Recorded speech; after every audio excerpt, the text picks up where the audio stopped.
லலிதா சகஸ்ரநாமம் கூறும் பொழுது நம் உடலில் ஏற்படும் மாற்றங்களை பற்றி இன்றைய பதிவில் காணலாம். லலிதா சகஸ்ரநாமத்தில் என்ன விசேஷம் என்றால், ஒரு முறை கூறப்பட்ட நாமம் மற்றொரு முறை உபயோகப்படுத்தப்பட்டிருக்காது.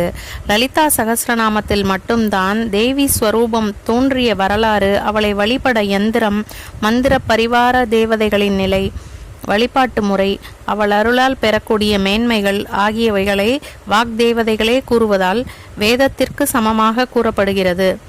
ஸ்ரீமாதா என்று அழைக்கப்படும் ஸ்ரீ லலிதையானவள் எப்படி தோன்றினாள்? அசுரர்களின் இடையூறுகளையும் இன்னல்களையும் தாங்க முடியாமல் தேவர்கள் யாகம் வளர்த்து அம்பாளை வேண்டி நின்றனர். அவளை வரவழைக்க தங்களின் தேகத்தையே யாகத்தில் அர்ப்பணிக்க தயாரானார்கள். அப்பொழுது ஞானமாகிய குண்டத்திலிருந்து ஆதிசக்தியானவள் தோன்றினாள். சக்திகளுக்குள் ஸ்ரீ லலிதா போல் வேறெந்த சக்தியும் இல்லை என்று கூறுவார்கள். ஸ்ரீ வித்யையை போல் நகரங்களில் ஸ்ரீபுரம் போல், ஸ்ரீ வித்யை உபாசகர்களில் ஸ்ரீ சிவனை போல், சகஸ்ரநாமங்களில் லலிதா சகஸ்ரநாமம் போல் என்று மேன்மை வாய்ந்ததாக போற்றப்படுகிறது. நமது முதுகுத்தண்டின் அடியில் கிண்ணம் போன்ற அமைப்பு உள்ளது. இதுதான் மூலாதாரம் என்று கூறப்படுகிறது. நாம் மனதை ஒருநிலைப்படுத்தி சகஸ்ரநாமம் சொல்லும் பொழுது நாபிக்கடியில் இருக்கும் சக்தியை மந்திரத்தின் அழுத்தம் சீண்டி விடுகிறது.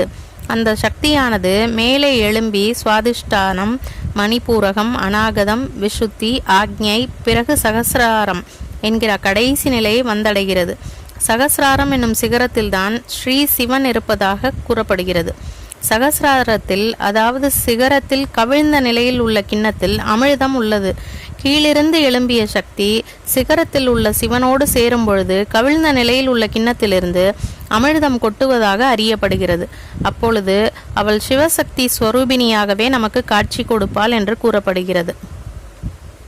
லலிதா சகஸ்ரநாமம் படிப்பதால் கங்கை போன்ற புண்ணிய நதிகளில் முறைப்படி நீராடுதல், அவிலிங்க கஷேத்திரத்தில் கோடி லிங்கங்கள் பிரதிஷ்டை செய்தல், அஸ்வமேத யாகம் செய்தல், அன்னதானம் செய்தல், இவை எல்லாவற்றையும் விட மேன்மையானது என்று கூறப்படுகிறது. இப்பொழுது புரிகிறதல்லவா நாம் ஏன் லலிதா சகஸ்ரநாமத்தை சிரத்தையுடன் கூற வேண்டும் என்பதை.